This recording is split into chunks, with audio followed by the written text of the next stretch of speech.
सरकार से ये बस यही अपील करना चाहते हैं कि जो भी ये झूठे इल्ज़ाम लगाए गए हैं उनको दोबारा इन्वेस्टिगेशन किया जाए और उनको संत जी को इस मतलब जो झूठे मुकदमे बनाए गए हैं उनसे साफ़ किया जाए और संत जी को सोसाइटी में भेजा जाए और लोगों को भले के लिए, लोगों के नशे छुड़ाने के लिए, लोगों को अच्छे काम लगाने के लिए, लोगों की भलाई के लिए ये ज़रूरत है। ये नमस्कार दोस्तों, द फैक्ट टाइम में आपका स्वागत है। आपको लगातार हम लोगों से मिलवा रहे हैं। हमारे साथ पालाराम जी हैं जो रिटायर्ड मैनेजर हैं। इनसे जानते हैं इनका क्या कहना है डेरा सच्चा सौदा व सेंट डॉक्टर गुरमीत राम रहीम सिंह चिंसा के बारे में। पालाराम जी, द फैक्ट टाइम में आपका स्वागत है। सतगुरु तेरा आसरा।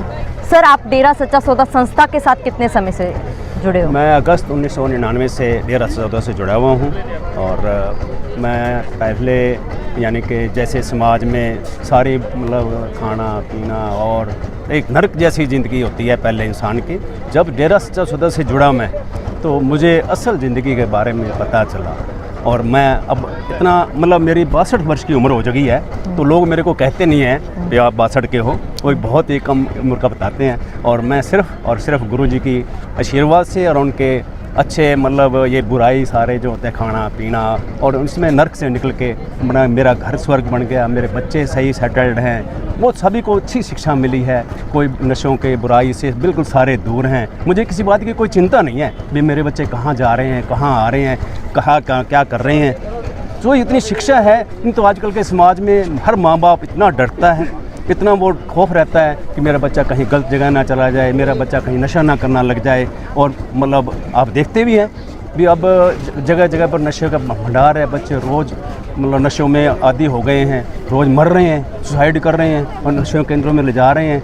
तो गुरुजी ने ऐसी शिक्षा दी है, नशों से दूर किया है और मतलब हर गरीब छोटे छोटे मतलब जो गरीब बच्चे मजदूरी करने वाले लोग हैं उनके घरों को सुधार कर दिया, नर्क से स्वर्ग बना दिया। उनके वो बच्चे अभी बहुत खुश हैं, वो फल फ्रूट लेके जाते हैं। पहले वो बोतल की लेके जाता था दारू की, वो बच्चों को लेके अपने फल फ्रूट लेके जाता है। उनके घर स्वर्ग जैसे हैं। इतने गरीब लोगों के जो मतलब आप कह नहीं सकते कि ऐसे मतलब लोगों का मतलब भला किया इस गुरुजी ने, कहने सुनने से पड़े है। 2017 के बाद भी क्या सर आज अभी आपकी आस्था उनके ऊपर बरकरार है? मेरी आस्था उसी तरह बनी हुई है। हालांकि आस्था तो उसी तरह ही है, लेकिन जैसे जैसे ये लोगों का देखा हिसाब था तो मेरी आस्था बिल्कुल और भी दृढ़ हुई है कि गुरुजी के मतलब जो शिष्य हैं उसी तरह आ रहे हैं, उसी तरह जा रहे हैं, उसी तरह ही मतलब 134 मानवता भलाई के कार्य कर रहे हैं, लोगों की सेवा कर रहे हैं, लोगों का इलाज करवा रहे हैं। तो सारे काम उसी तरह चल रहे हैं और हम उसी प्रकार डेरे में आ रहे हैं और उसी प्रकार हर संडे को आते हैं। जैसे भी नाम चर्चा होती है घरों में ब्लाकों में जो भी सेवा होती है वहाँ भी जाते हैं। लेकिन सर मीडिया में तो दिखाया जा रहा था यहाँ पढ़े लिखे लोग नहीं आते, अंधभक्त बोला जा रहा था, क्या जवाब देना चाहोगे सर ऐसी खबरों को? अंधभक्त तो हमारे कुलीग्स भी अलग अंधभक्त बोलते हैं, लेकिन हमें पता है ना भी अंधभक्त क्या होता है और क्या शिक्षा वहाँ मिलती है, कैसे वहाँ बंदा अपने परिवार को अच्छे से रखता है, अपने घर में इज्जत से रहता है, समाज में भी इज्जत बढ़ती है। वो जो कहते हैं भी फलाना आदमी है वो बिल्कुल नशों से दूर है, अच्छा है, उसकी मतलब हर बात के लिए राय भी लेते हैं। बहुत मतलब हमें इसके बाद आने के बाद तो बहुत ही अच्छा लगा। तो मतलब उसी तरह ही है सारा कुछ। सर, जो आरोप संत जी के ऊपर लगाए जा रहे हैं, जो एलिगेशंस इतने लगाए जा रहे हैं, क्या कहना चाहोगे? आपकी पर्सनल राय क्या है इसमें? मेरे हिसाब से निराधार बिल्कुल ये बिल्कुल झूठ का पुलिंदा है। गुरुजी को जैसे पहले भी गुरुजी बताते रहे हैं बीच बीच में सत्संगों में भी ये ड्रग माफिया है, जो भी मतलब ये राजनीति का भी मतलब इसमें बहुत ज़्यादा रोल है। भी राजनीति वाले लोग कभी हर कोई मतलब अपने वोट लेने के लिए और जो संत जी को फंसाने के लिए बहुत चालें चलते रहे हैं।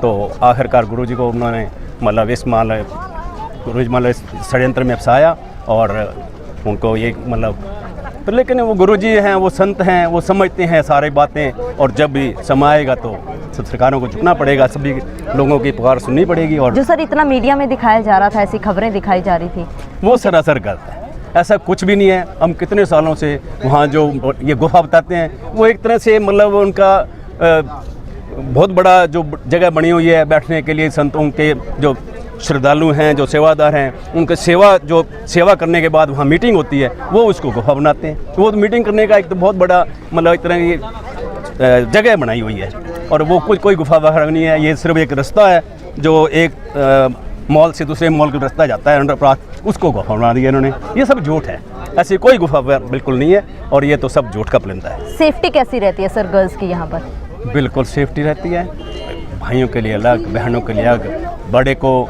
माता के समान, बराबर को बहन के समान, छोटी को बच्चे के समान मानते हैं और बिल्कुल निडर हो के बिल्कुल खुश से बच्चे आते हैं, खुशी से बच्चे रहते हैं। कोई उनको ऐसी कोई लगता नहीं है भी हम कहाँ आए हैं कहाँ नहीं है। बहुत लापरवाही से अपने बच्चे यहाँ बढ़िया आते हैं और कोई दिक्कत नहीं है। क्या सोसाइटी को नीड है सर संत जी की?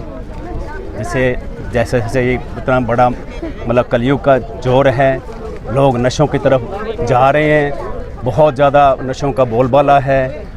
हम रोज़ सुनते हैं, पहले तो ध्यान नहीं था, लोगों को पता लगता है कि कितने ही बच्चे ये इतने बुरी तरह से नशे चले हुए हैं, तो नशा कर रहे हैं। तो संत जी ने अपने हिसाब से वो फिल्मों के माध्यम से, शब्दों के माध्यम से और बच्चों को युवा के हिसाब से उन्होंने अपने तरफ मतलब समझाया। और युवा बच्चे अब वो देख के इतने मतलब सेवा में आगे रहते हैं, बहुत सेवा करते हैं और बच्चे बिल्कुल उनको समाज को सुधारने के लिए गुरुजी की बहुत ज़्यादा ज़रूरत है।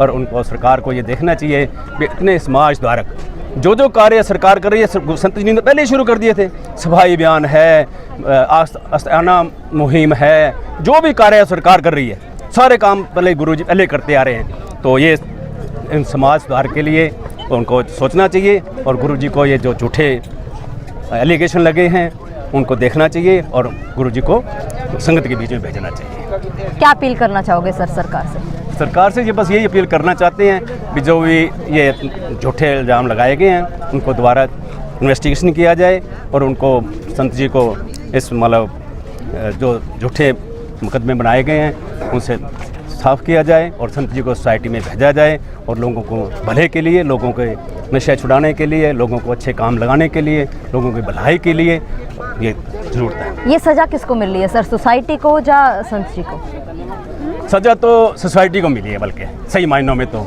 संतों का क्या है, संतों के लिए कुछ नहीं फ़र्क पड़ता। जो जहाँ भी रहें, संत जहाँ भी रहते हैं वो वहीं उसी हिसाब से चलते हैं। तो वो संतों को कोई फ़र्क नहीं पड़ता, समाज को फ़र्क पड़ा है। समाज में बुराइयां फैली हैं, समाज में लोगों को बुराइयां बढ़ी हैं, तो समाज को ज़्यादा ज़रूरत है। तो संत तो आते हैं तो वो तो भले के लिए आते हैं, किसी को कोई मतलब नहीं मिलता उन्होंने कौन कैसा है कैसा नहीं है। तो संतों ने तो भलाई करनी है, तो इसलिए हम सरकार से अपील करेंगे कि संत जी को भेजा जाए और लोगों की भलाई के लिए। जी बहुत बहुत धन्यवाद। ये थे हमारे साथ रिटायर्ड मैनेजर। ये करारा तमाचा है उन लोगों को जो लोगों कहते हैं कि हम पढ़े लिखे नहीं आते। लोग साफ बता रहे हैं कि ऐसा नहीं देखा जैसा सूत्रों के हवाले से मीडिया में दिखाया गया था। फिर आखिर क्यों एक संत को, वहां जाने वाले करोड़ों लोगों को इस तरीके से बदनाम किया गया? लगातार जनता सवाल उठा रही है और इंसाफ की मांग कर रही है। आप लोग भी खुले दिमाग से सोचिए और अपनी राय कमेंट बॉक्स में जरूर डालिए। देखते रहिए द फैक्ट आई और सच का साथ दीजिए। इस चैनल को जरूर सब्सक्राइब कीजिए। बहुत बहुत धन्यवाद।